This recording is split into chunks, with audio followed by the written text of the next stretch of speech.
Nocautecast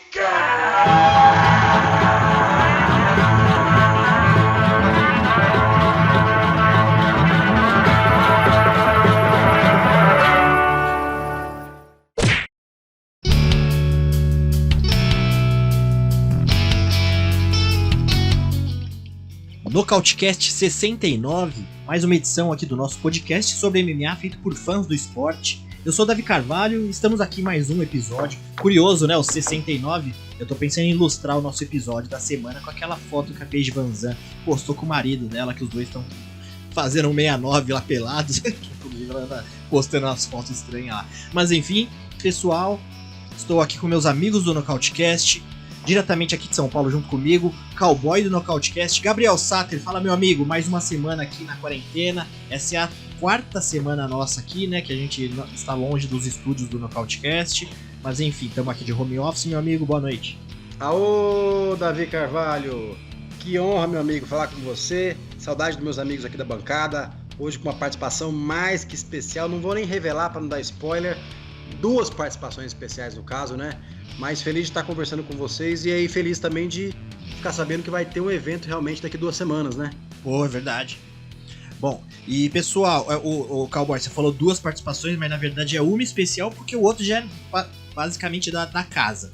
Quem eu tô falando é o ex-dono do UFC, Lorenzo Fertitta, que já esteve com a gente em outros episódios, tá com a gente lá no nosso grupo do WhatsApp e já é da casa, né, Gabriel? A gente não precisa ficar achando que ele é convidado, né? Eu fiquei meio com vergonha na hora, assim, entendeu? De não falar que era convidado. Ainda bem que você falou, Davi. Obrigado. É porque ele é de casa já. Eu só dou uma boa noite pro ex-dono do UFC. Lorenzão, obrigado por mais uma participação, meu amigo. Você continua firme e forte aí nas redes sociais, nos grupos de conversa sobre MMA. Por mais que você tenha deixado a sua empresa um tempo atrás, mas ainda continua na pegada. Boa noite, meu amigo. E valeu por aceitar mais um convite nosso aqui. Boa noite, Davi. Boa noite, Gabriel. É um prazer sempre estar aqui com vocês. Eu tô aqui em isolamento num cassino aqui em Las Vegas, né? Como é de praxe. Tive que ficar isolado aqui em um dos meus cassinos, mas nada melhor do que matar o tempo falando de um assunto bom, né? De MMA com vocês e com o nosso convidado especial de hoje também. Boa, ex-Big Boss. Bom, o nosso convidado... mais uma vez a gente tá tendo um grande lutador aqui, top do UFC. Ele que tava até há um tempo lutando na categoria dos penas, agora já tá na categoria até 70 kg dos leves. Fez a última luta aí com uma vitória bem bacana que a gente vai falar a respeito. Renato Moicano, boa noite, meu amigo. Muito obrigado por aceitar mais uma vez, né? Porque você já esteve no Nocautecast, mas foi uma participação gravada. Hoje você tá aqui com a gente na bancada. Obrigado, meu amigo. Boa noite a todos os ouvintes aí do Nocautecast e vamos falar de MMA. Boa, Moicano. Ô, Moicano, eu tava pensando, né? Eu ia apresentar você agora, eu faço questão da gente falar quando tem um ranqueado aqui. Agora eu acabei de abrir aqui, é muito curioso que você era um top 5 ali, eu acho que tava, na última vez que você tava lutando nos penas, você tava o quê? Número 2, número 3 da última vez? Não, eu cheguei até a 4ª posição do ranking dos penas. Mas depois das minhas últimas 2 derrotas no peso pena, eu fui pra 7º, né? Então, antes de eu sair pra lutar no peso leve, eu ainda estava ranqueado como 7º, né? E pra mim foi uma surpresa eu ter saído também, mas depois a gente se comunicou com o UFC e eles falaram que é procedimento normal, que agora eu tô tentando outra categoria, que eu sairia do ranking, né? Apesar de que eu sei de vários outros atletas que continuam em 2 categorias, mas eu sei que cada caso é um caso, e nesse caso aí a gente teve que sair do ranking, mas eu espero logo estar no ranking dos 70 aí. Porque eu ia comentar isso, porque no ranking dos 70, pra mim, você já devia estar ali no meio do bololô. Mas enfim. Bom, como eu falei, obrigado por estar aqui, Moicano, e como andam as coisas por aí? Obrigado. Em casa, tá com o bebê novo agora, pai fresco, como a gente costuma falar, eu já passei por isso também. E como andam as coisas por aí? Tá tudo bem, né? Apesar infelizmente, dessa pandemia mundial aí que está assolando o mundo todo, né? Principalmente o Brasil e os Estados Unidos, né? Depois da Itália, eu acho que os Estados Unidos foi que teve o maior número de surtos, principalmente em Nova York. Então, tá realmente bem complicado as coisas aqui. E eu não falo isso para parecer que eu não tô ligando para epidemia nem nada disso, mas eu sei que é um caso bem complicado, mas para mim pouca coisa mudou, além de eu não estar treinando na academia, né? Porque a minha vida realmente é sempre em casa, é sempre focado nos treinamentos. Então, realmente, eu tenho conversado com alguns amigos, o único diferencial é que eu não tô indo para academia, tô fazendo o treino em casa, né? E eu espero que as pessoas continuem fazendo isso, ficando em casa, pra gente poder passar por isso aí o mais rápido possível e todo mundo poder voltar às suas atividades normais, inclusive essas pessoas que têm maiores riscos, né, que são os idosos. Então, vamos ficar em casa aí, vamos fazer o treino em casa, reforço esse apelo aí a todo mundo, inclusive no Brasil, e quanto antes a gente tá reduzindo, é melhor, né? Apesar que é um caso bem complicado também, porque a gente sabe que tem pessoas que realmente não tem como ficar em casa, né? Então é um assunto que é até difícil falar, né? Qualquer opinião que você for dar aqui, você vai estar cometendo algum erro, porque realmente também tem gente que não tem como ficar em casa. Então é um assunto delicado, mas eu espero que todos nós conseguimos passar por isso aí da melhor maneira possível. Boa, Moicano. E a gente sempre frisa aqui, a melhor coisa nesse momento é ouvir os especialistas técnicos, né? Mas, Moicano, sim. Onde que você tá hoje? Como você comentou, e é verdade, Nova York tá sendo o epicentro aí nos Estados Unidos dos casos. Onde que você tá morando hoje? Eu acabei vindo para os Estados Unidos por causa da América Top Team. Então, quando eu saí do Brasil, o único motivo de eu ter vindo para os Estados Unidos foi eu ter vindo para a América Top Team. Então, eu tô aqui na Flórida, mais especificamente em Boca Raton, numa cidade aqui, né? Próximo de onde é a academia, que é em Coconut Creek. Então a academia deve ser uns 15, 20 minutos. Eu vim para cá por causa da academia, apesar de sentir muita falta do Brasil. Realmente é algo que não tem como comparar a qualidade de vida que a gente tinha aí no Brasil comparado aqui, apesar daqui ser um excelente lugar e tudo mais. É difícil você ficar longe da sua terra. Então eu vim só por causa da academia e pretendo ficar aqui até eu encerrar minha carreira como lutador, né? Porque pra gente chegar onde a gente quer, a gente tem que abdicar de algumas coisas e por enquanto vai ser o meu país. Eu quero começar com uma situação simples, né? Que a gente está vivendo, como todo mundo comentou, de quarentena, um momento muito inédito para nossa geração, para muita gente, né? Meu avô falando sobre isso, de 95 anos. Mas eu quero perguntar o seguinte: na sua rotina, né? Treino atrás de treino, como é que tá sendo a sua rotina agora? Com essa loucura, com essa ansiedade para todo mundo, né? Como é que tá a sua rotina hoje em dia? Antes de falar sobre a minha rotina, eu vou falar um pouco, se você me permitir, sobre até quando até a partir do momento que o coronavírus começou a ser um problema para mim, né? Que foi lá em Brasília. Então a gente tinha ouvido falar sobre esse negócio de coronavírus, mas eu ainda não tinha uma ideia que era uma coisa tão complicada como vem se mostrando, né? Tanto é que eu tava com o meu treinador aqui, o Gabriel de Oliveira, a gente indo pra Brasília, e eu falei pra ele, vamos comprar umas máscaras e vamos postar brincando com esse negócio. Eu nem sabia que, né? Ainda bem que a gente não fez a foto. Aí ele falou assim, é melhor não, esse negócio é sério. E aí chegou lá em Brasília, a gente descobriu que faltando 2 ou 3 dias pro evento, que o evento talvez seria cancelado, ficou aquela dúvida, toda aquela questão de não saber se vai lutar, se não vai. Acabou que o evento foi de portas fechadas. Depois do evento, eu tinha um prazo para ficar lá. Eu ia ficar mais 1 semana para ver minha família, né, para poder aproveitar um pouco a minha cidade natal, que eu sou de Brasília e a luta foi lá. E o UFC falou, não, vamos remarcar todas as passagens, porque estão correndo o risco deles fecharem as fronteiras dos Estados Unidos. Então vamos mandar todos os atletas o mais rápido possível. Assim eu vim e já naquele pânico e tal, o pessoal já estava na histeria. Aí eu chego aqui, eu vejo o povo louco, o povo todo comprando as coisas do mercado, entendeu? Acabando aquela doideira. E na semana passada e na anterior as coisas começaram a se normalizar um pouco, eu tô vendo mais gente na rua, mas tem me afetado tremendamente no fato de ir pra academia, né? Então eu tô fazendo treinos aqui em casa, mas o que eu ia falar antes, que a minha sorte, né, foi que eu lutei logo quando teve essa paralisação no mundo, né? Foi logo na semana em que muitos lugares do mundo começaram a fazer essas medidas visando conter o coronavírus, então eles começaram a parar eventos esportivos com aglomeração de pessoas e tal. Então o UFC foi o único esporte que teve nesse dia. Então, graças a Deus eu consegui lutar, consegui vencer. Então, seria mais ou menos a minha semana de descanso ali, entendeu? E aí, logo quando eu voltei, na segunda-feira, depois da luta, eu já quis ir treinar. Eu cheguei na academia, o pessoal já falou, não, aqui só vai treinar quem tem luta marcada, você pode ir e tal, daqui a 1 ou 2 semanas você pode voltar, porque a gente não sabe se você tá infectado também, ninguém sabe. Aí eu falei, beleza. Aí passaram 2 semanas, eu tentei voltar de novo, ele falou, não, agora é só pra quem tem luta marcada, não tem jeito.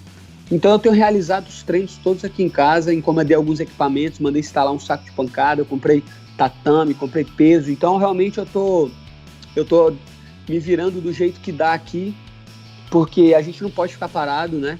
A nossa profissão é muito curta, a gente tem que aproveitar a chance. Então eu tô esperando, já me adiantando, talvez seja até a próxima pergunta, mas eu tô esperando ficar preparado aí, porque logo que acabar essa epidemia vai ter bastante demanda para luta, e eu acho que eles vão colocar bastante gente para lutar, principalmente quem tem residência nos Estados Unidos, né?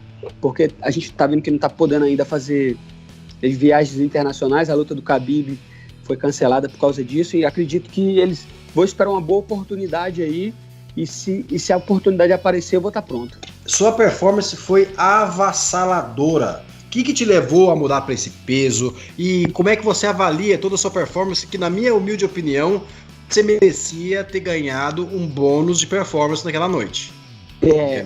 É verdade. Eu vou te falar que eu concordo 100% que eu devia ter ganhado bônus, ia fazer uma diferença, mas no final das contas o mais importante é a vitória, né? A gente sabe, todo atleta fala disso, que o dinheiro é importante, e lógico que ele mas não é o mais importante para mim. Para mim o mais importante é como você falou, a performance. Minha performance foi boa, uma pena que eles não reconheceram com o bônus, mas é difícil também, porque foi numa noite em que o Durinho brilhou, né, contra uma lenda que é o Demian Maia, e o Charles Bronx também fez uma apresentação perfeita. Acho que eles mereceram também, né? E o outro bônus seria de luta da noite, e as meninas fizeram uma boa luta. Então, no final das contas, eu acho que ficou bom. Em relação à mudança de peso, alguns treinadores vinham falando para mim, principalmente o Mike Brown, que eu deveria mudar de categoria, que eu estava cortando muito peso, né? Porque eu peso ali aproximado dos 80 quilos. Então, para descer para o 66, eu já sou um cara magro, um cara alto, então estava sendo bastante sacrificante. E nas minhas últimas, principalmente na minha penúltima luta, que foi contra a do zumbi coreano, eu perdi muito mal o peso. Não é uma desculpa para a luta, porque eu perdi, ele me nocauteou rápido, mas eu sofri demais para bater o peso, muito, muito, muito mesmo. E não querendo dar uma desculpa, mas eu acho que pode ter atrapalhado a minha durabilidade ali de receber a pancada, e também principalmente a movimentação. Fui pego muito rápido, isso nunca aconteceu numa luta, e isso aí me serviu de um alerta para esse corte de peso. Então, quando eu lutei essa última vez no 70, o corte de peso foi bem mais tranquilo, a semana da luta foi bem mais tranquila, e eu sei que o Dami, que é o adversário que eu enfrentei lá, ele é um cara que ele é uns 70 quilos mesmo, entendeu? Ele a carreira dele toda foi nos 70 quilos, ele já lutou no 77, então o que eu quero dizer com isso é que ele era um adversário grande para a categoria, né? Ele era um adversário da categoria, não era um cara leve.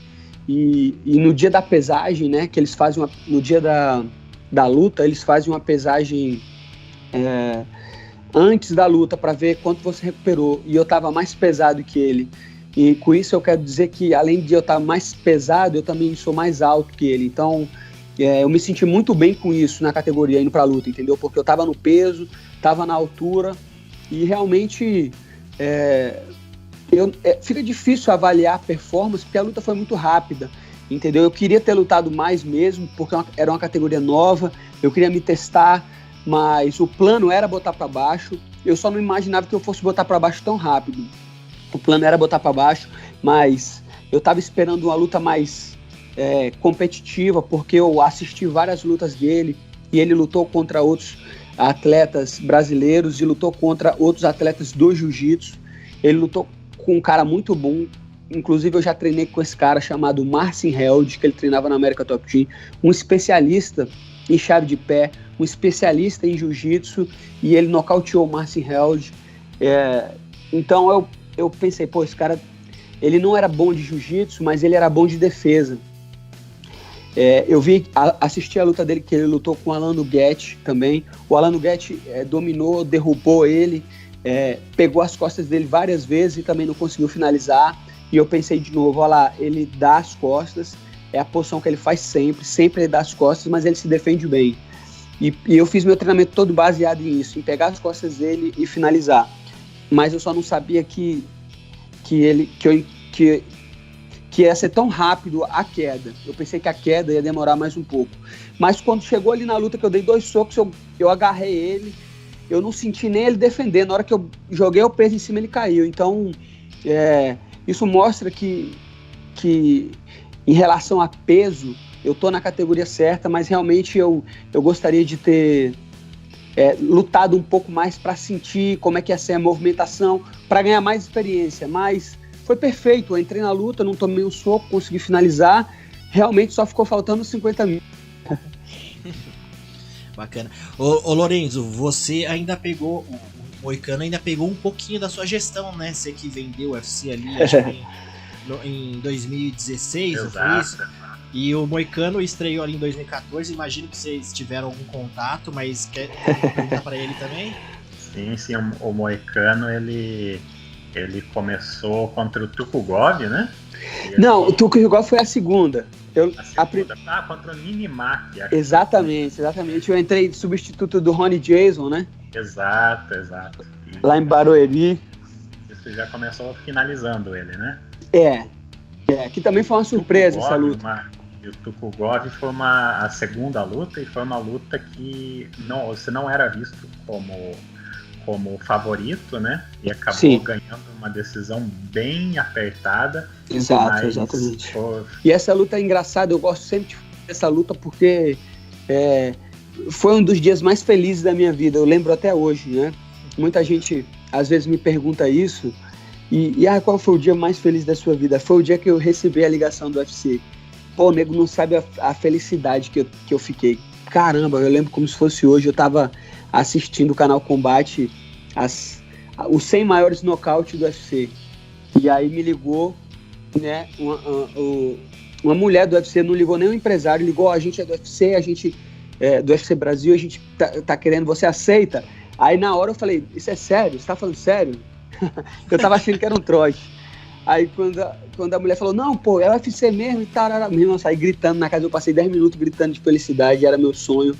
E eu lembro que quando eu cheguei nessa luta, eu entrando pra luta, eu falei, agora não importa mais nada, se eu perder, se eu ganhar, eu já tô feliz de estar aqui. E aí eu pego, dou um knockdown nele e finalizo ele no segundo round. E, pô, foi um dia muito especial pra mim, realmente a minha estreia no UFC foi um dia muito feliz, né? E eu só comparo agora com o nascimento do meu filho também, que foi muito bom. E espero que eu sinta essa felicidade também algum dia vencendo o cinturão. Aí vai ser completa a felicidade. Exato. Eu queria fazer uma pergunta para você, Moicano, bem em cima disso que o Gabriel falou também, dessa última luta contra o Hadzovic, porque Sim. ele era um adversário que nunca havia sido finalizado, né? Como Exato. você falou, o Nuguet não conseguiu, embora tenha conseguido quedar ele nos 3 rounds. Sim. Mas eu queria saber para você como que foi essa luta, uma luta que contra um adversário muito duro. Sim. Nunca tinha sido finalizado, e você com certeza se programou para durar provavelmente 3 rounds, né? Queria saber o que você sentiu ali depois da luta que levou você a ter aquela emoção ali que o próprio Dana White depois diz que foi um momento muito autêntico, né? Que ele viu com bons olhos a emoção pós-luta. Sério? Eu nem vi, isso aí é legal de saber, eu nem sabia.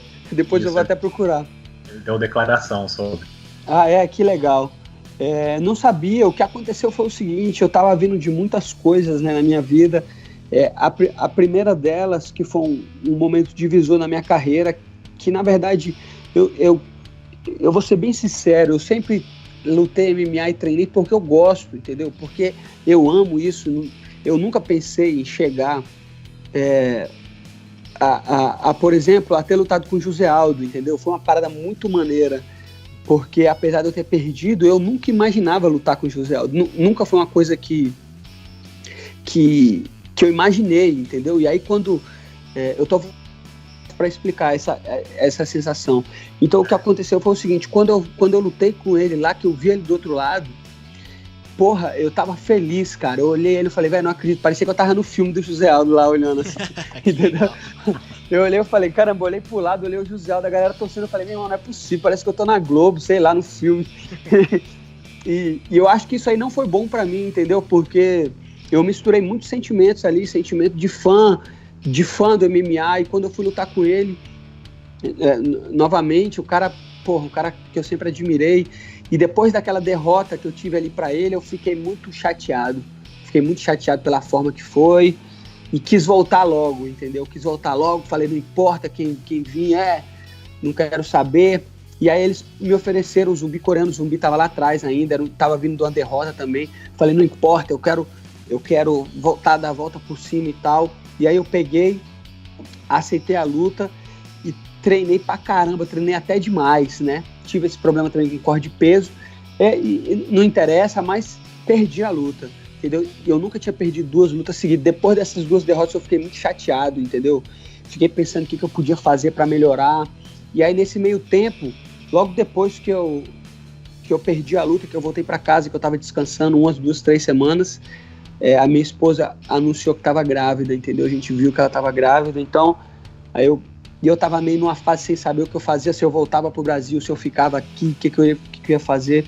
E aí quando ela disse que tava grávida, eu comecei a reestruturar minha vida, pedi um tempo pro UFC, falei, não quero lutar agora, eu tenho umas coisas para resolver. Aí acabei comprando uma casa pra gente morar aqui, acabei vendo médico, hospital pro filho, então estruturei toda a minha vida para poder voltar a treinar, né? Voltei a treinar, comecei a pedir luta, tava difícil de achar, não tava achando luta, aí me falaram, vai ter um UFC Brasília, você quer lutar? Aí eu falei, lógico, e aí fui para essa luta com o Radzovic. Então, o que eu quero dizer da emoção que teve ali foi o seguinte, além de eu estar vindo de 2 derrotas, passei muito tempo sem lutar MMA, tava subindo de categoria, meu filho tinha acabado de nascer 2 semanas antes da luta, e um fato que muita gente não soube foi o seguinte, que na semana da luta, ele sofreu a minha mulher amamentando, ela estava aqui com a irmã dela, e mãe nova, ainda não sabia como é que ele lidava com o bebê teve um engasgo, né, com o próprio leite, então ele sufocou, foi parar no hospital, entendeu? Então isso foi na quarta-feira, antes da luta, na terça ou na quarta, e aí ele foi para o hospital, passou 2 dias no hospital fazendo todo tipo de exame. Então isso aí eu estava muito preocupado também, estava muito ansioso para voltar para casa. E paralelo a isso também, nesse mês de março eu completei 10 anos de carreira de MMA, então são 10 anos lutando MMA, porque eu treino há muito mais tempo, mas isso aí também estava na minha cabeça, e principalmente lutando na cidade que eu comecei, que eu nasci, e que estariam todas as pessoas. Então quando eu termino a luta que acabou, eu queria ir pra galera, mas não tinha galera, entendeu? Eu queria comemorar, mas não tinha galera. Aí eu olhei pra ele, e eu treinando pra ele pra uma luta dura, pra derrubar, pra ele levantar, porque era um adversário da categoria de cima, como você falou, que nunca sido nocauteado. E quando eu olhei pra ele, eu tava puto com ele ainda, velho. Como é que você desistiu nessa... Hoje em dia, vendo, eu penso que eu fiz totalmente errado. Lógico, eu não devia ter feito isso. Mas na hora, com todas essas emoções que eu tô descrevendo aqui, não deu pra controlar, entendeu? E continuei gritando isso, porque a TV não mostrou, ainda continuei gritando com todo mundo, saí correndo, tava muito emocionado. E depois eles gravaram aquela discussão dele falando que você não devia ter finalizado e tal. E no final das contas, é o que eu falei.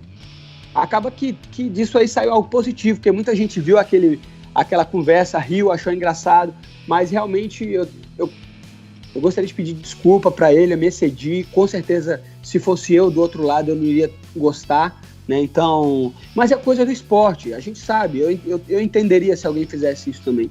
né? Então foram muitas emoções. Eu espero, e eu até acredito, depois da luta eu fiquei pensando que talvez foi por isso que eu não ganhei o bônus, entendeu? De repente um comportamento antidesportivo, porque depois que ele anunciou o resultado, o juiz da comissão atlético árbitro falou o seguinte, não fica fazendo isso não. Ele foi até me dar um toque, porque quando você gritou com ele, ficou naquela bagunça ali, a gente ainda não tinha dado o resultado. De repente, se é uma comissão mais chata, um árbitro aí, eles podem te dar no contest, né? Então, fica esperto das próximas e tal.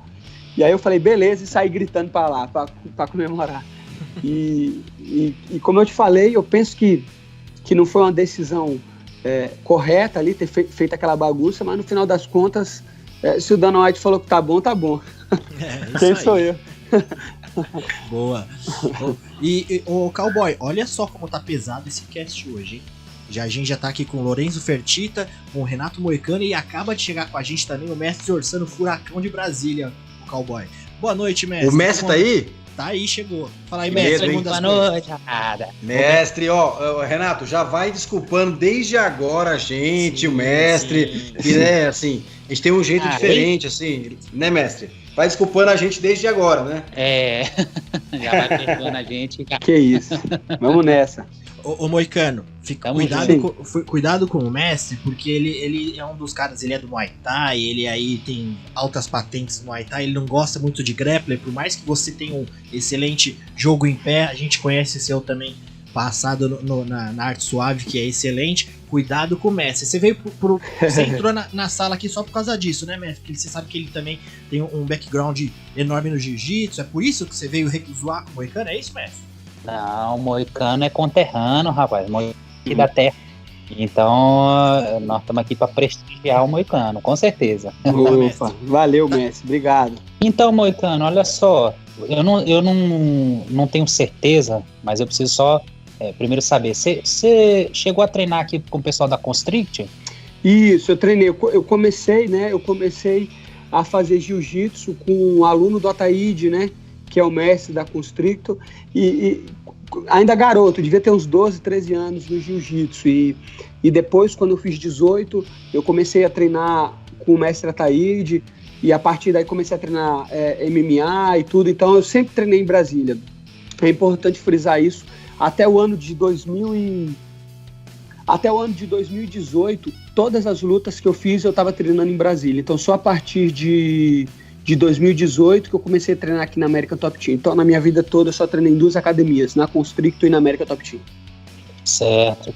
Você chegou a fazer algum sparring com o Massaranduba? Massara?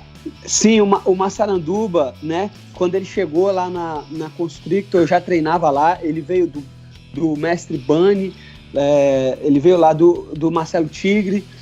E o Massaranduba é um cara que me ajudou muito, né? Assim, eu estava começando na carreira, ele já tinha algumas lutas, então antes mesmo de eu fazer a luta profissional, eu já treinava bastante com o Massaranduba. Inclusive, a gente lutou muitas vezes junto no Jungle Fight.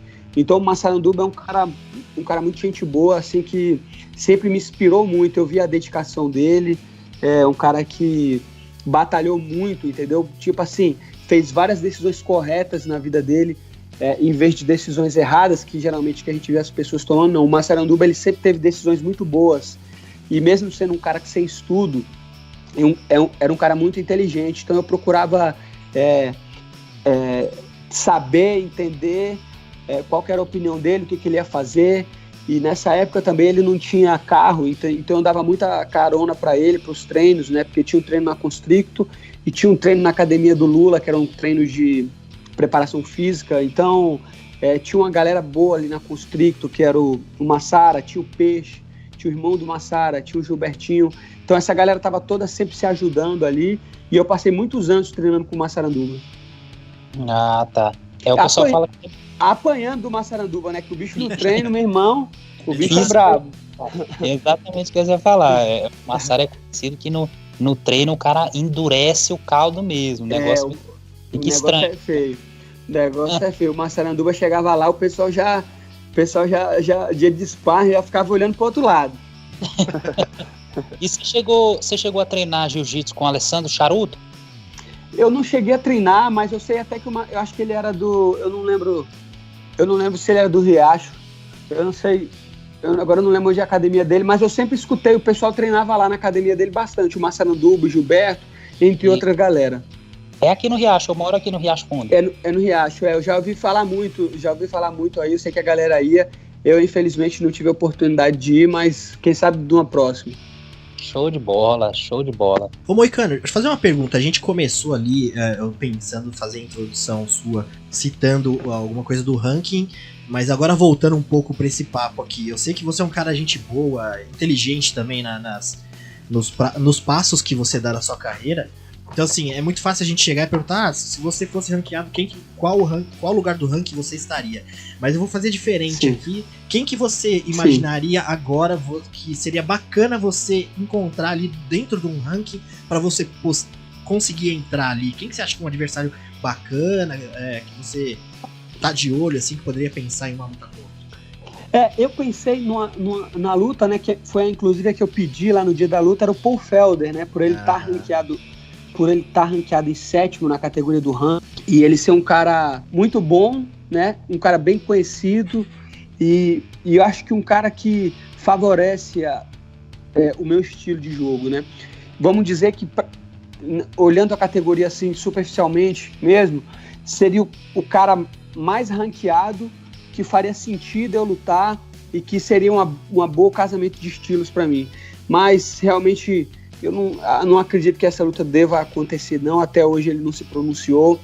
Pelo que eu ouvi, ele tinha anunciado a aposentadoria, mas depois voltou atrás, que queria lutar, né, na terra do McGregor, lá na Irlanda. Mas eu acho que ele só tem mais algumas lutas na carreira. Eu acho que ele não tem mais tanto tempo assim, porque quando o cara começa a anunciar a aposentadoria, quer dizer que ele já não está mais com essa vontade toda, né? Isso aí é inclusive um dos pontos que eu queria lutar com ele também. Acho que se ele tá afim de sair, eu posso ajudar ele a sair, entendeu? Pegar na mão dele e levar para o caminho de fora. Levar e deixar quem tá querendo, entendeu? O que é importante é aquilo que eu falei lá, quem tá querendo. Mas como eu falei, eu acredito que ele vai lutar com caras de mais nome, entendeu? De repente ele quer tipo uma luta com o McGregor, um cara assim que vai gerar dinheiro. Não sei se também é o que vai acontecer, mas eu tenho uma lista aí, na verdade. Se ele não quiser, eu acho que poderia ser o Al e a Quinta também. Acho que é um cara que tá ranqueado. Acho que é um cara também que é um grappler ali, que gosta da trocação, mais baixo que eu, um cara também que seria uma boa luta, mas na verdade qualquer cara ranqueado, entendeu? Qualquer cara ranqueado. É claro que a gente sempre vai escolher, ou tentar escolher um caminho que seja mais fácil, né? Porque na verdade, o que acontece na categoria 70 é que eu vejo alguns caras que estão,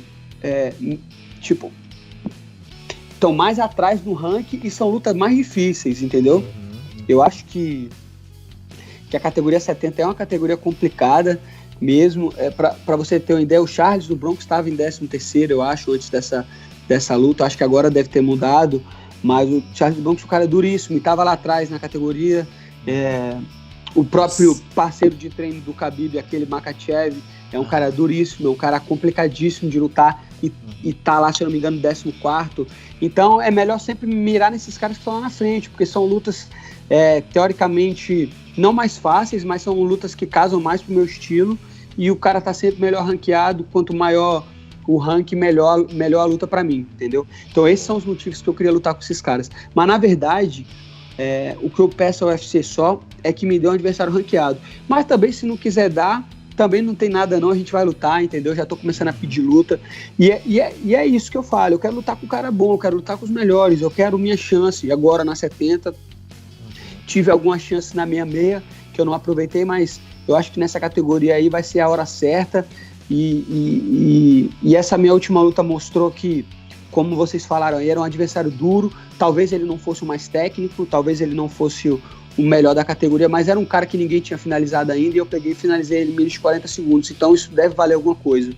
Então eu peço pro UFC ver isso e me dar um adversário ranqueado, senão vai ser do mesmo jeito, entendeu? Então, eu ficaria nessas opções aí, mas se botarem o Kevin Lee, se botarem qualquer desses gringos aí, eu gostaria de lutar. Bacana.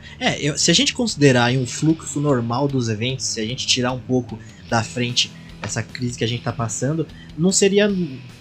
facilmente você entraria nesse bolo, mesmo porque também tem uma galera também que tá meio ali, ó, Kevin Lee, ele tá falando que vai ficar um tempo meio sem lutar, ele quer depois dessa última derrota. Tem o Edson Barbosa, se eu não me engano, mudou de categoria, né? Graças a Deus, que esse aí também basta apanhar na academia, né? Que aí a gente treina com ele aqui, é um cara que eu respeito muito, eu também não lutaria com o Edson Barbosa de forma alguma. Então tem muita coisa acontecendo nesse miolo que você tá tentando entrar, né? E assim, você falou também que você, na categoria pena, você tentou e não conseguiu, mas pô, você esteve ali, e eu tava pensando aqui, a categoria dos leves é uma categoria... Se tem uma categoria que eu não gostaria de um dia, se eu fosse lutador, lutar, seria essa nos leves. Mas se comparar com as penas também, que você estava, vai mudar 6 por meia dúzia, porque a categoria lá também, pelo menos até o sétimo, sexto, sétimo, tá bem complicado. Eu acho que você tem razão. Se você olhar categoria por categoria, a 70, ela teoricamente é mais difícil, ela tem mais nomes, entendeu? A categoria peso-pena, ela tá voltando a se desenvolver agora, porque teve parada, né, um tempo, porque o Max Holloway tava demolindo todo mundo e não tava com tantos contenders, né, mas aí começou a surgir o Zabit, o Zumbi coreano voltou, eu tava ali, aí antes do Volkanovski, tinha o outro mexicano, então a categoria, né, é uma categoria relativamente, eu acredito que a categoria leve seja mais difícil, só que não tem como a gente levar em conta o seguinte, a verdade que esse corte de peso aí, às vezes ele faz mais mal pro atleta do que bem, entendeu? Porque eu vinha treinando com os atletas das 70 quilos na academia aqui, entendeu? Então eu treinava com Dustin Poirier, eu treinava com Edson Barbosa, eu treinava com um polonês muito duro, que é invicto, que é campeão do KSW, que vinha pra cá pra treinar, e eu treinava muito bem com esses caras, mesmo quando eu tava lutando na 66, entendeu? Eu não treinava com os caras da 66, eu sempre treinei com os caras da 70, e no treino, todo mundo sempre falava, você tem força de 70, você tem altura de 70, você é muito maior que o 70, então isso aí vai te fazer um 66 melhor, mas pode ser que não seja verdade, porque de repente você está cortando tanto peso que o seu trabalho vira cortar o peso e não lutar. Que o seu trabalho vira regular sua comida e não treinar. Então, eu posso falar por mim que nas últimas lutas o peso tinha parado de ser uma vantagem, que até então era, e passou a ser uma desvantagem. Porque isso é uma coisa que pouca gente sabe, mas para mim, por exemplo, para mim bater 66... no dia da luta mesmo, eu não consegui, entendeu? Porque teve vezes de eu ter que perder... Já teve uma vez que eu tive que perder 7 quilos numa noite, entendeu? Certo. Mesmo fazendo dieta, mesmo me regrando. Eu não sou um cara que minha porcentagem de gordura não passa de 7%, nem se eu comer o que eu quiser. Eu sou um cara magro. Não tem como de onde tirar. E mesmo assim, fazendo dieta para me manter na categoria... Aquela vez foi quando eu comecei a pensar em subir de categoria, foi quando, antes de eu lutar com o José Aldo, eles me botaram de substituto na luta do Max Holloway com o Brian Ortega, pela disputa de cinturão. Eu fui lá como reserva, né, caso o Max Holloway não tivesse algum problema, coisas que ele já tinha tido, né, concussão e tal. E eu não consegui bater o limite da categoria, faltou, sei lá, 100 gramas para mim bater, 1 pound. E naquela noite, para mim bater o peso, eu fiz dieta, fiz tudo certinho. Na quinta-feira comecei a perder o peso, fiz sauna, fiz banheira, perdi 2, 3 quilos. Quando eu acordei, umas 4, 5 horas da manhã para tirar o resto do peso, ainda faltava 5 quilos, entendeu? Então, e para tirar esses 5 quilos foram horas e horas de sauna, de exercício, de não aguentar mais, até que chegou o momento, o médico do UFC chegou e falou assim, ó, não dá mais, você não vai bater o peso, tá? E aí E eu preocupado com o dinheiro, porque eu só ia receber se batesse o peso. Aí ele conversou com os caras do UFC e falou, não, eles vão te pagar, você não precisa, porque os outros dois já tinham batido o peso, então eu não ia ser mais necessário. E eles falaram, não, você corta isso aqui agora. E logo depois dessa luta, eu voltei pro Brasil, né? Logo na segunda-feira, depois que eles lutaram, eu voltei pro Brasil. E depois de 3 dias eu fui chamado para ser lutado com o José Aldo. Então nessa luta do José Aldo eu não tive tanto problema de peso, porque eu não tive tempo para recuperar esse peso. Então quando eu fiquei sabendo que eu ia lutar, então meu peso já estava baixo, eu mantive, consegui lutar com o José Aldo, não sofri para perder o peso, porque meu peso estava baixo. Mas logo depois que eu lutei com o José Aldo e perdi, aí eu saí da dieta, louco para comer 2 campos seguidos, que eu não tinha... que eu tinha feito um camp e cortado o peso para essa luta de reserva e depois para do José Aldo. Quando eu voltei a comer, meu peso foi para 84 quilos, entendeu? Então, tipo, eu ainda subi mais 4 quilos do que eu costumava ter.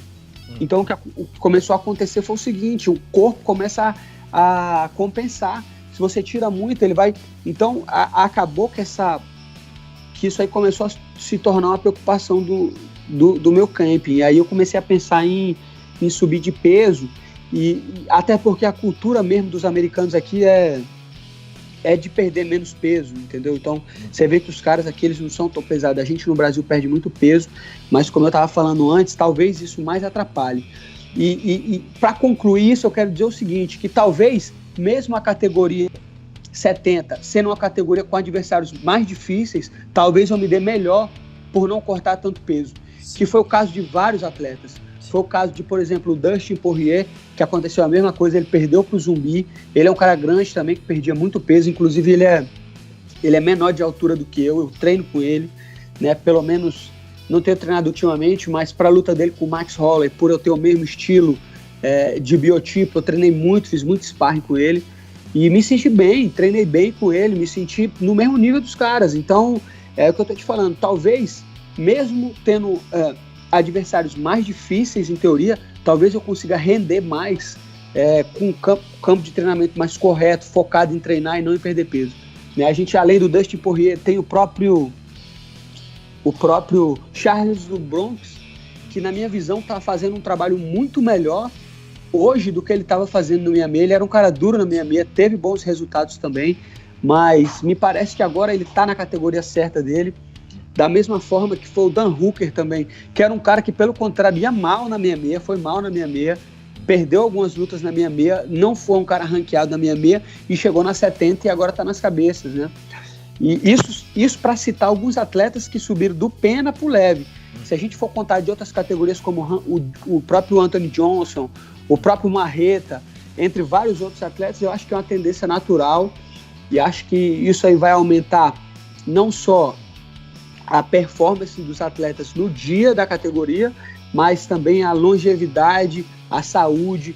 Eu acho que a gente só tem a ganhar com essa cultura de perder menos peso. Você que vivenciou e lutou muito bem na categoria peso-pena, como é que você vê a categoria hoje em dia? Porque nada como um atleta que entende da sua arte, entende da sua profissão, para dar uma análise muito mais baseada em fatos, em tudo que você já estudou, né, sobre adversários. Como é que você vê essa categoria atualmente? Você acha que hoje em dia o Volkanovski é um cara imbatível, como não existe, a gente já sabe que não existe ninguém imbatível, é claro, mas assim, é um cara que vai ser difícil alguém tirar? Você acha que o Zumbi pode tirar dele o cinturão? O Max numa revanche? O Zabit até, né, que a gente falou do Zabit também, o que você acha? Eu acho que o Zabit não, sinceramente, eu acho que o Zabit não. O Zabit é um atleta bom e tal, mas ele mostrou, ele vem mostrando um erro que para ter o cinturão é difícil. Que você pode melhorar qualquer coisa, mas a coisa mais difícil de você melhorar é o gás. E ele vem pecando insistentemente no gás, desde quando ele lutou lá em Nova York, né? Que ele lutou contra o Boniak, ele cansou, ele venceu a luta e tudo, mas cansou. Depois disso, teve outras apresentações que ele vem mostrando que ele estava cansando, e nessa última, ele é até engraçado falar disso, porque o cara era um cara que eles botaram para ser main event na Rússia, né? E botaram a luta para 3 rounds, entendeu? E contra o Calvin Cantar, que inclusive foi um atleta duro que eu já venci. E ele ganhou os 2 rounds do Catar e no terceiro morreu.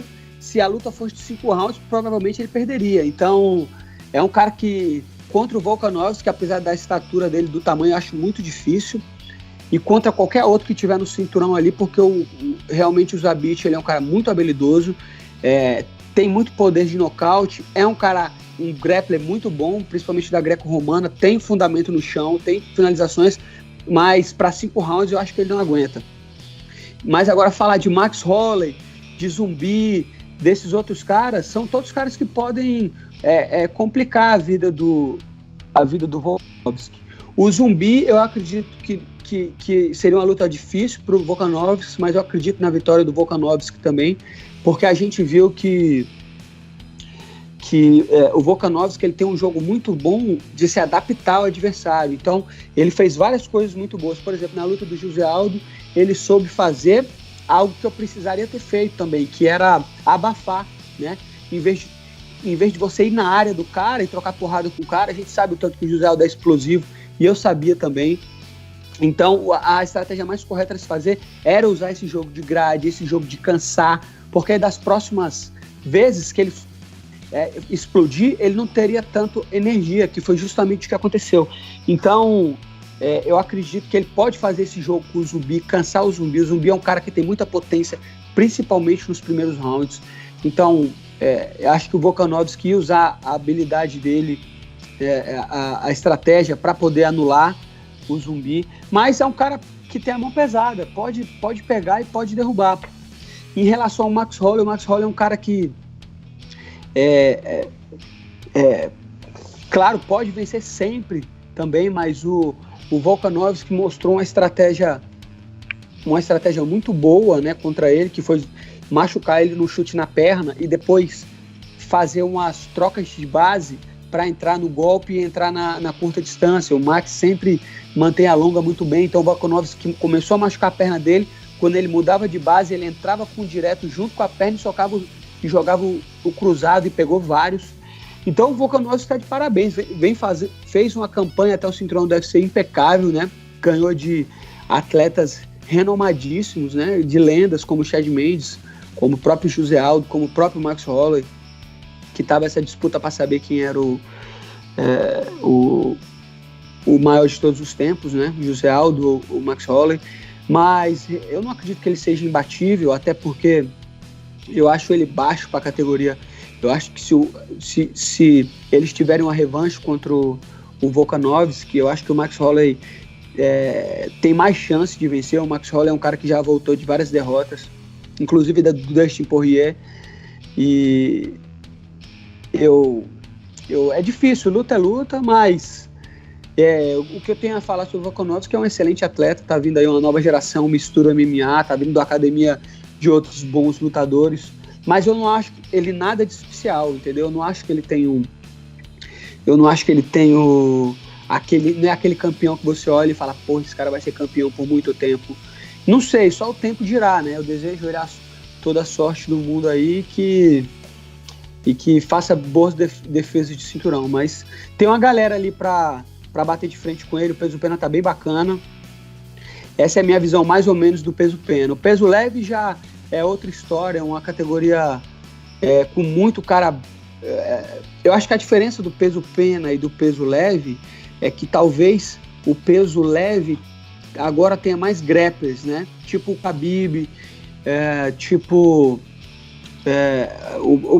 nesse estilo Kevin Lee, nesse estilo o Charles do Bronx, exatamente. Eu acho que tem muito cara bom de chão ali, entendeu? E talvez uma tendência que as lutas no peso pena tá sendo mais em pé, né? Talvez, eu não sei se isso é uma visão precipitada de dizer, mas o que eu posso dizer é que a categoria 70 tem caras muito consolidados, né? Tem cara muito consolidados, tem Tony Ferguson, tem o Gate, tem o Dusty, tem muitos caras duros e muitos caras conhecidos, mas eu gosto disso, eu gosto de desafio, e eu acho que é uma categoria que vai ser uma categoria que eu vou poder mostrar um novo moicano aí, com um arsenal que eu tenho trabalhado em todo tipo de aspecto do jogo, E eu peço pra galera acompanhar aí minhas próximas lutas, que eu vou mostrar uma evolução muito grande nessa categoria. Excelente. Ô, Davi, ainda tem o fator... Não, primeiramente, né, Moicano, que resposta foi essa, hein, cara? Nada como alguém que entende do que faz. É maravilhoso poder ouvir, aprender com você. E digo mais, você imagina agora o Moicano, uma nova categoria, motivado, podendo, né, felizmente comer um carboidrato, né, complexo aí pra dar aquela energia que, imagina, o cara treina o dia inteiro, não pode comer nada, deve ser muito desgastante, muito frustrante também. E ainda com a empolgação, né, e inspiração de ter um filho, de ser pai. Você viu o Charles do Bronx também, como você muito bem comentou, categoria, teve uma filha, mudou a vida do cara. Então, assim, toda a sorte do mundo pra você, Moicano. Você tem a minha torcida e da minha família inteira, pode ter certeza. Pô, muito obrigado. E é isso aí que você falou, é a motivação. Parece que é isso, surgiu um novo Moicano e precisava de uma nova categoria. Entendeu? Essa é a resposta que eu tenho que dar. E cada vez, como sempre foi na minha carreira, cada próxima luta vai ser um Moicano diferente, mas sempre para melhor, vai ser melhor. E é isso, vamos para cima. Brasil sempre. O que eu queria saber do Moicano é uma análise dele dessa nova categoria dele, peso leve, que, diferentemente do peso pena, é formado por, o top 15 ali, pelo que a gente analisa, é formado por lutadores mais polêmicos do que no peso pena. Como que ele pretende lidar com esses tops aí, que também, além de serem conhecidos pela técnica, são conhecidos por polêmicas, às vezes fora do octógono também, como o McGregor, que não tem nem o que falar, mas o Kevin Lee, que também gosta do trash talking, o Carlos Oliveira, que agora ele está começando a ser mais vocal, né? Depois das lutas, ele ganha e já pede um adversário, Dan Hooker também. Eu queria saber se o Moicano ele tem se ele pensa em fazer alguma coisa nesse sentido, assim, para lidar com essa nova categoria dele. É engraçado você falar isso, porque realmente o peso pena não tem tanto, né? É realmente uma análise correta. Exato, são lutadores mais discretos, né? Que mostram mais dentro do octógono, né? Exatamente. Isso é uma coisa que eu não tinha parado para pensar, mas talvez faça até sentido na questão da consolidação que eu te falei. Eu acho que o público ele liga muito mais para esse tipo de aspecto do jogo, né? Que é o trash talk, é quem fala de quem, o McGregor tá aí para provar isso, do que pro artista marcial, né? Você vê caras aí como o Max Holloway, né? Imagina se ele falasse aquela tanto de besteira e tal. Ele sempre é um cara que foca mais na técnica. E todos os outros, o Volkanovski também, nenhum deles são caras... O Zumbi também, porra. O Zumbi é um cara gente boa pra caramba. O cara, porra, muito tranquilo mesmo. Depois da luta, eu conversei com ele e tudo. Então, realmente, a categoria 70 não. Talvez por isso que a categoria 70 tenha mais evidência. E eu espero entrar nesse jogo. Acabei entrando, né? Por vontade ou não, no final da luta ali já comecei a brigar com o cara mesmo sem querer. Quem sabe também seja hora de um novo Moicano aí. Mas eu vou começar a apostar nisso aí também, entendeu? Porque não adianta, é o que eu costumo falar aqui em casa, não adianta nada você ser o melhor em algo e ninguém te ver. Não adianta nada você ter, sei lá, o melhor canal do YouTube do mundo, fazer vídeo bom pra caramba e não ter visualização. Não adianta nada você ser o melhor lutador do mundo e ninguém saber quem você é. Então, se esse é um papel que o lutador de hoje tem que ter, a gente vai ter que começar a estudar qual é a melhor forma da gente estar mostrando mais a nossa personalidade. Eu não gosto de desrespeitar os outros, mas a gente vai ter que começar a fazer alguma coisa diferente para ser notado e para poder chegar no topo da categoria, senão a gente fica sendo só mais um, entendeu? E eu tenho pensado nisso bastante, é uma coisa que eu tenho pensado como é que vai ser esse novo Moicano na 70, mas não vai ser calado não, vai ter que falar umas besteiras. Então, Moicano, na verdade, primeiramente você citou aí, falou do Paul Felder agora há pouco, né? Que pediu aposentadoria e tal. Até eu pediria aposentadoria depois de um assalto daquele. Ter sido assaltado como foi ali, até eu pediria. Eu acho que isso desanima mesmo, isso dá você fazer um camp duro e fazer uma luta, né? Uma luta daquela e ser assaltado como ele foi.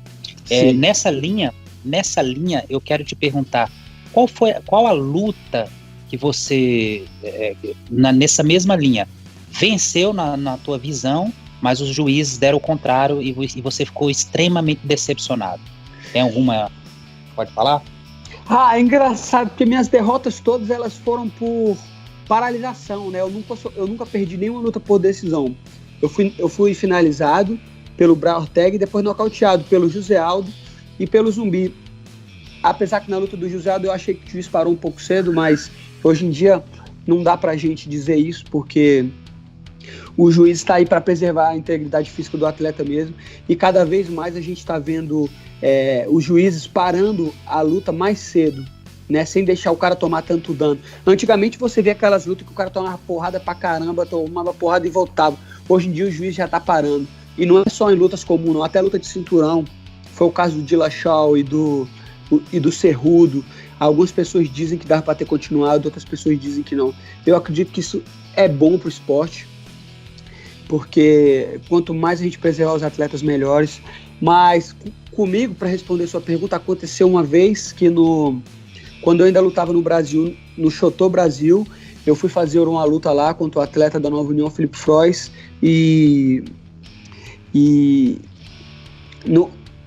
eu acabei vencendo na decisão e depois eles reverteram por empate, porque pelo jeito um dos juízes tinha dado vitória para mim e os outros 2 juízes tinham dado empate. Então na hora ele teria que dar o empate majoritário, né?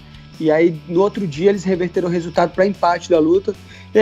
Na época eu fiquei chateado, mas foi coisas que passou também. Graças a Deus, depois dessa luta eu voltei pro Jungle Fight, consegui fazer outras lutas no Jungle Fight, me tornei campeão e fui pro UFC. Mas que eu me lembre de injustiça dos juízes comigo só foi essa.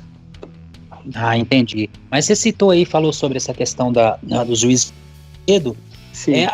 Tem algumas, já que você não tem nenhuma luta para citar, né? Não só perdeu realmente dessa forma que você falou, mas olha só, essa questão da interrupção do árbitro, ela é muito polêmica, porque você deve se recordar de Jake Congo versus Patrick Bellew, né? Foi uma luta que se o juiz tivesse parado ali, nós não teríamos uma das maiores viradas da história do MMA, né?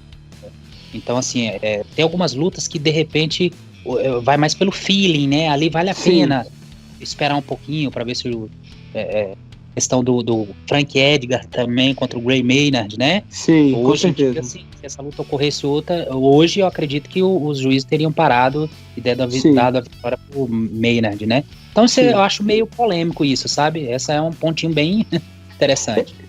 Com certeza. Quando eu tava falando, eu ia até fazer uma menção a essa luta, eu ia falar, é lógico que a gente tem lutas como exatamente essa, como Pat Bellew e Jake Congo, entre várias outras, mas o que a gente tem que se perguntar é o seguinte, será que a gente vê essa virada vale a carreira do atleta?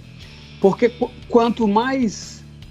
a gente sabe que hoje em dia isso é um fato que na especulação, quanto mais pancada você toma na cabeça, menor vai ser sua carreira. Isso aí é fato, tanto é que o próprio treinamento tem mudado. Antigamente, a gente escuta falar de como eram os treinamentos da shootbox, os treinamentos do antigo Vale Tudo, e hoje em dia a gente sabe que se a pessoa treinar dessa forma, ela vai desenvolver várias lesões. Eu não estou dizendo pra gente parar a luta a qualquer momento, até porque como atleta eu nunca quero que a luta pare. Eu até digo, era engraçado que quando eu ia lutar no Jungle Fight aqui, às vezes eu chegava antes da luta pro juiz, entendeu? Quando ele ia explicar a regra no vestiário, e eu falava, olha, velho, você só para se eu estiver morto. Você deixa o cara me bater o quanto eu me responsabilizo.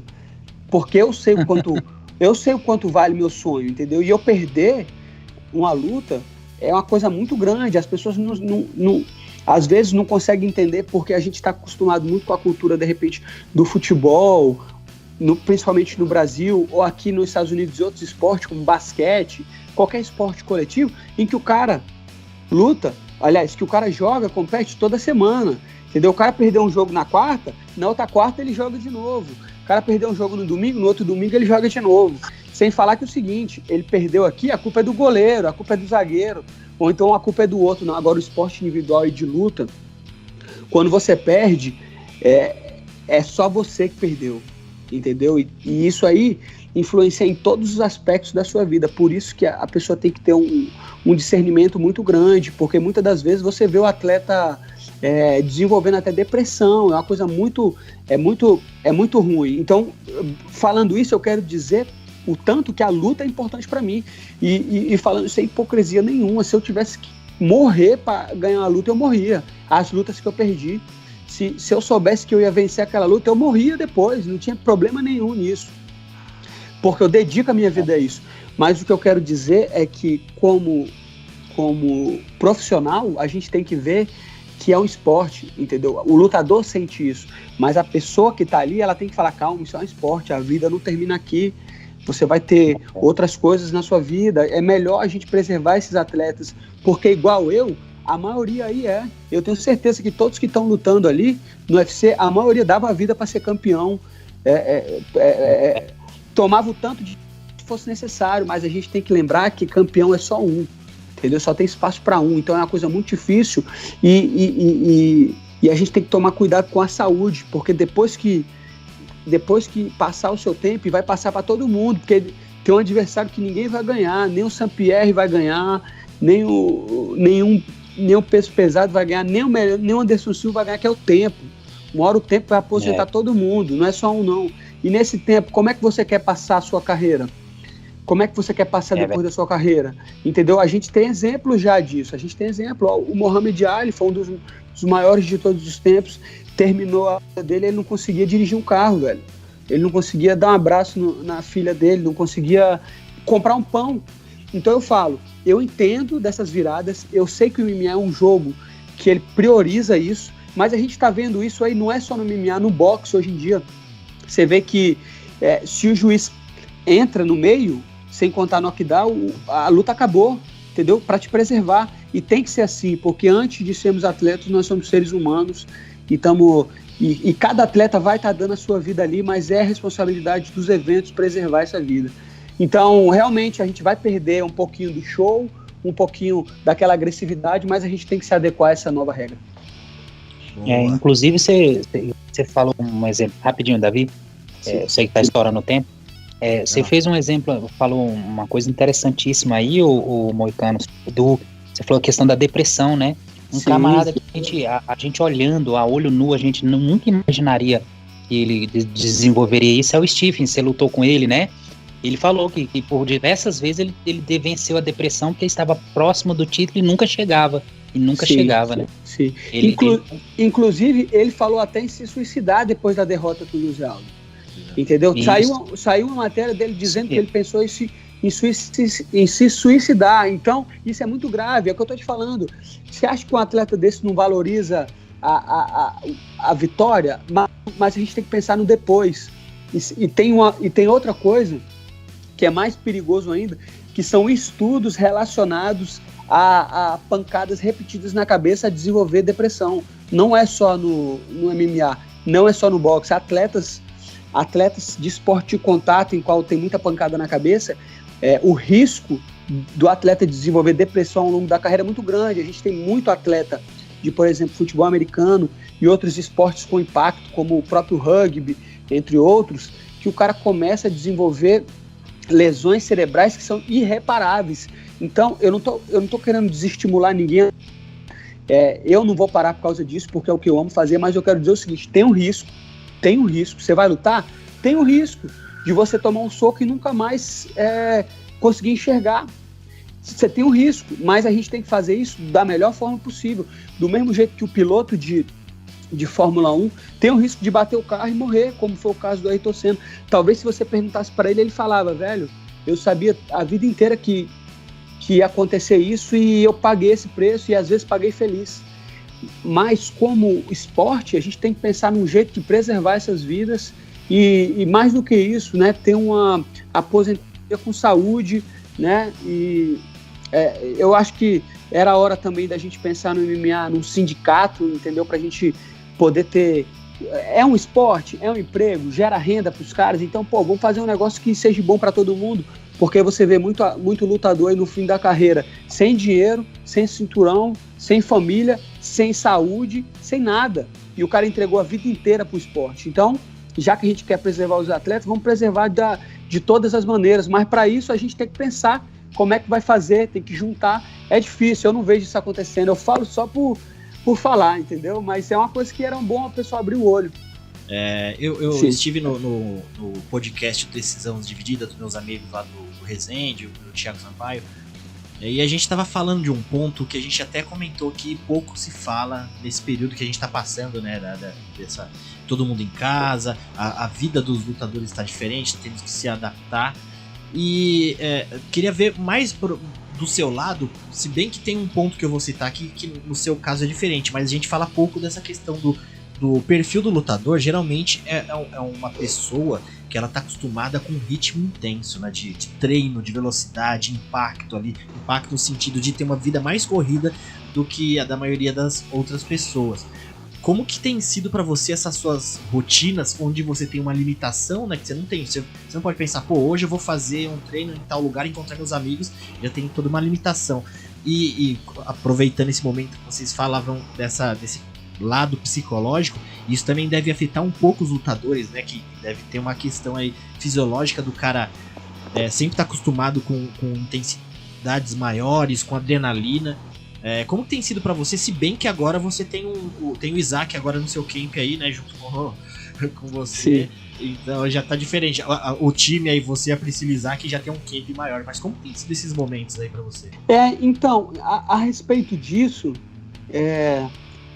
eu acho que as pessoas têm um pouco assim tem um pouco de mito, né, justamente como a gente tava falando lá atrás, de como é o lutador, né. Aí é justamente isso que a gente tá falando. Por exemplo, se olha o Stephens, o cara todo metido a durão, não sei o que, você vai pensar, eu nunca pensei que esse cara tivesse depressão ou fosse isso, eu pensei que ele era... Só que é o seguinte, a vida real não é assim, entendeu? É a mesma coisa que eu te digo em relação à rotina. Eu vejo muita gente falando, a rotina do lutador deve ser muito dura, a rotina do lutador deve ser muito corrida.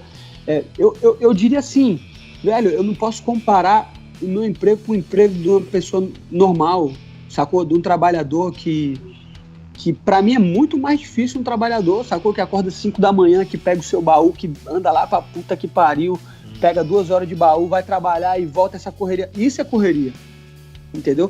A verdade é que a vida de um atleta que chegou no UFC, que com seus méritos, chegou no UFC e tudo, é muito mais tranquila. O que eu foco hoje em dia é treinar, descansar e dormir. Então, realmente, eu não posso comparar, né? Infelizmente, a vida da população não é essa. A população, muitas das vezes, está pensando em como é que vai garantir o pão de amanhã, principalmente numa situação como essa que a gente está vivendo. Então, eu seria hipócrita se eu falasse que, não, minha vida está difícil, e essa quarentena... Eu acabei de lutar, eu fiz uma grana, eu sou inteligente para guardar meu dinheiro, eu não gasto meu dinheiro, então eu posso estar aqui em casa com a minha família treinando do jeito que eu quero, encomendei os equipamentos para treinar, mas infelizmente eu sei que essa não é a realidade da população. Então, como no começo, a única parte que eu estou sentindo falta é poder ir para academia e treinar, mas de resto minha vida está basicamente a mesma, entendeu? E por isso que eu acho que as pessoas têm que começar a ver o atleta como um cara normal, porque eu acho que esse é um dos problemas de ser atleta. A gente passa essa sensação de que o atleta é um cara especial e que o atleta faz muito mais. Não, velho, é uma pessoa normal. O emprego dele só dura menos, porque muita gente também, e eu era assim, por exemplo, antes de eu ser um atleta profissional, eu passava, 6 horas na academia de manhã, voltava, ficava mais 4, passava o dia todo treinando, porque eu olhava aquele countdown do UFC e falava assim, caralho, os caras passam o dia inteiro treinando, caramba, o cara passa o dia inteiro correndo. Isso é mó caô, velho. Isso é mó caô, porque se o cara fizer isso, ele mais quebra o corpo dele do que ele treina. O treino que os caras fazem aqui e que eu vejo os campeões fazer, porque aqui eu vejo a Amanda Nunes, eu vejo a Joana, eu vejo o Dustin, tem o Colby Covington, cheio de campeões aqui, e o campeão faz o seguinte, chega de manhã, aquece, faz um treino de, no máximo, 1 hora, um treino específico, dependendo do que for, passa a tarde toda descansando, volta de noite, faz mais um treino de 1 hora, meia hora, 40 minutos e volta. Porque é o descanso e é o treino específico que vai fazer o cara ser campeão, não é quantidade de horas. Então a gente tem essa visão mesmo que o cara passa o dia inteiro treinando, mas na verdade conta muito o treino, mas o que conta mais é o que o cara faz quando está descansando, entendeu? Se ele está em casa descansando mesmo, se ele está em casa aprendendo mesmo, ou se ele fazia como muitas vezes eu no Brasil aí, que eu pegava, ia para academia, passava o dia na academia treinando, aí ia sair com meus amigos para bater papo, sacou, ia pro bar, entendeu? Essa que é a grande realidade. Aqui nos Estados Unidos os caras têm uma visão diferente, o atleta é da academia para casa, entendeu? Então é o treino certo, o descanso certo e tudo no horário, essa que é a diferença. E eu acho que muita gente tem que começar a se atentar para isso. Então, realmente a minha rotina pouco mudou, a única coisa que mudou é que eu não estou conseguindo fazer os treinos importantes, que são os treinos em dupla, entendeu? Então eu não estou conseguindo fazer o chão, não estou conseguindo fazer sparring, estou fazendo o que dá, bato o saco, faço corrida, faço flexão, estou fazendo os pesos, mas estou me mantendo ativo, porque eu sei que já isso aí vai acabar e vão precisar de alguém para lutar, e vai ter muita gente que não está fazendo nem isso, entendeu? Então quando aparecer a oportunidade aí não vai estar pronto. Então é o que eu costumo dizer sempre, eu gosto da sorte, mas para você pegar a sorte você tem que estar preparado. Então eu vou cada dia treinando a minha sorte para mim estar mais preparado. E independente da circunstância, você é responsável pelo seu destino. Então eu boto todo dia uma moeda no meu cofrinho da sorte lá para poder, quando aparecer a oportunidade, eu estar preparado. Boa, muito bom, Moicano. Perfeito. Então eu queria finalizar aqui agradecendo você, Moicano. Excelente entrevista aqui, a gente tem muito material e você levantou ótimos pontos aqui que fez a gente mesmo aqui pensar, e imagino que quem vai estar ouvindo também vai pensar bastante sobre isso. E só agradecer a sua presença, saiba que as portas estão abertas aqui no Nocautecast, quando precisar da gente, estamos por aqui, e muito obrigado. Pô, muito obrigado a todos aí, muito obrigado a todos que participaram, e é isso, eu gosto de falar, vocês estão perguntando, eu ia ficar falando aqui a noite toda. Obrigado, viu? Muito obrigado, Moicano, até a próxima então, meu amigo. Até a obrigado, próxima. Moicano. Valeu, moçada, obrigado a todos. Valeu, Moicano, tudo de bom, meu amigo. Valeu, mestre, obrigado, tamo junto, osso. Os últimos 5 episódios do Nocautecast são disponibilizados em agregadores de podcast para todas as plataformas, Android, Apple, e também temos a nossa playlist no Spotify. Agora, se você quer conferir um episódio mais antigo ou até maratonar todos os episódios, em nosso canal no YouTube tem desde o primeiro. E se você é um Nocautecaster mesmo, eu aposto que já nos segue no Nocautecast no Instagram. Por lá colocamos as principais notícias do mundo do MMA.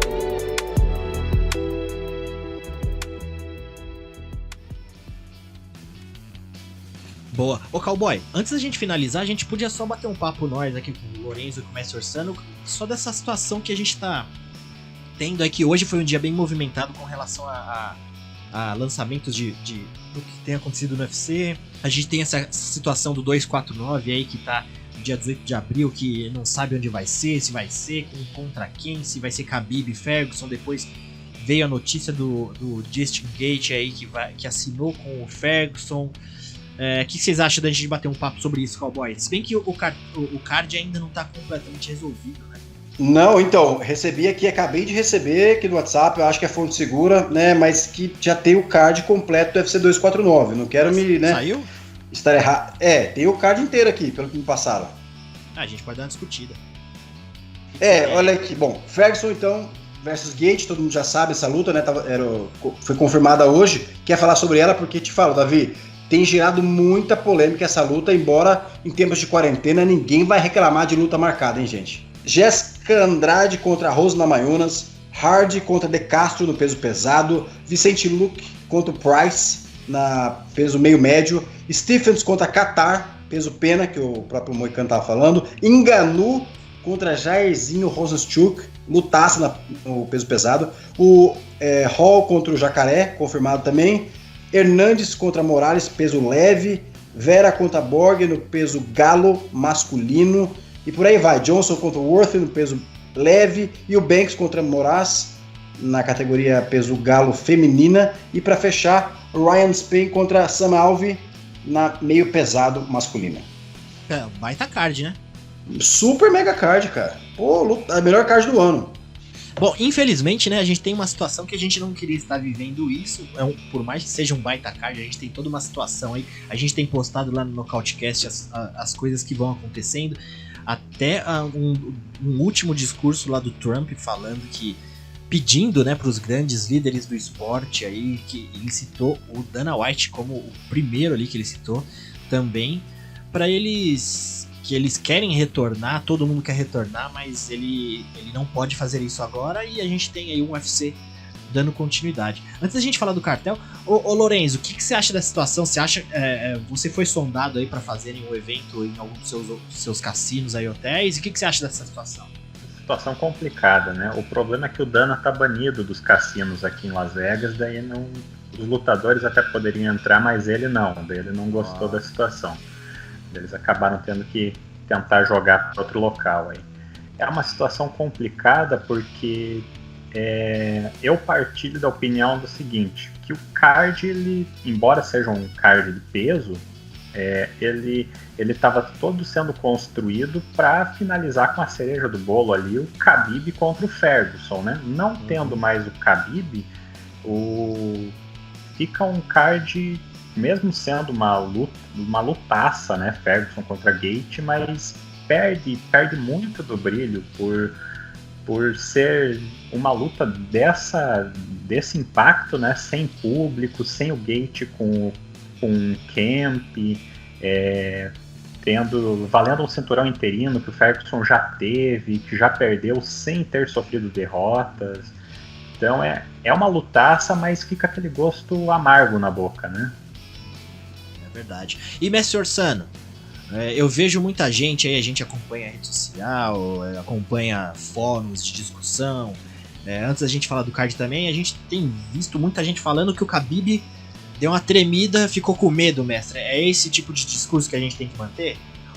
Um cara que com 12 anos de idade, ainda criança, treinava luta agarrada com um urso, ele deve ter medo sim, né, de lutar contra um Tony Ferguson da vida. Pois é até complicado falar essa história de que lutador tem medo, porque todos os lutadores que tu fala isso, e o Moicano é até prova disso agora, ele até prova disso, ele falou que se nas derrotas dele ele soubesse que se ele precisasse morrer para não perder, ele faria. Então é complicado você falar que um lutador arregou, tem medo um do outro, é muito difícil isso, muito complicado isso aí.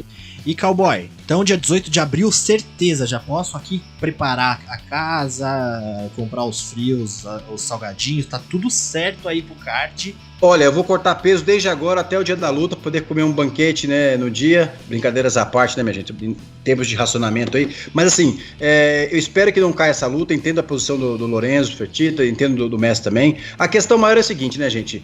Aconteceu, Khabib não pôde lutar. Eu teria tirado o Ferguson do card. Mas a gente não pode esquecer que o Ferguson, de repente, quis lutar. Quis fazer uma bolsa, garantir o sustento da família, todo o dinheiro que ele investiu, né? O lutador só recebe quando luta. Então, se ele quis lutar, Justin Gaethje topou, é uma lutaça. Claro que a gente sabe, se o Justin Gaethje vencer essa luta, né? A luta dos sonhos do peso leve pode nunca mais acontecer. Então, assim, vai ter muita gente torcendo pelo Ferguson nesse momento. Pessoal, então vamos aqui pra gente finalizar, palpitão aqui, já que ainda a gente vai ter o palpitão lá no canal do Zé mais pra frente.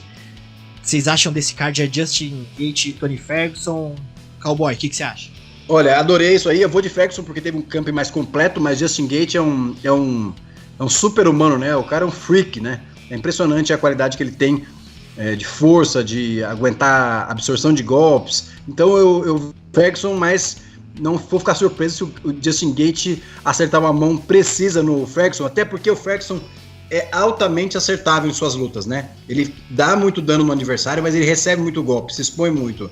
Então vai ser uma lutaça. Prevejo vitória do Ferguson.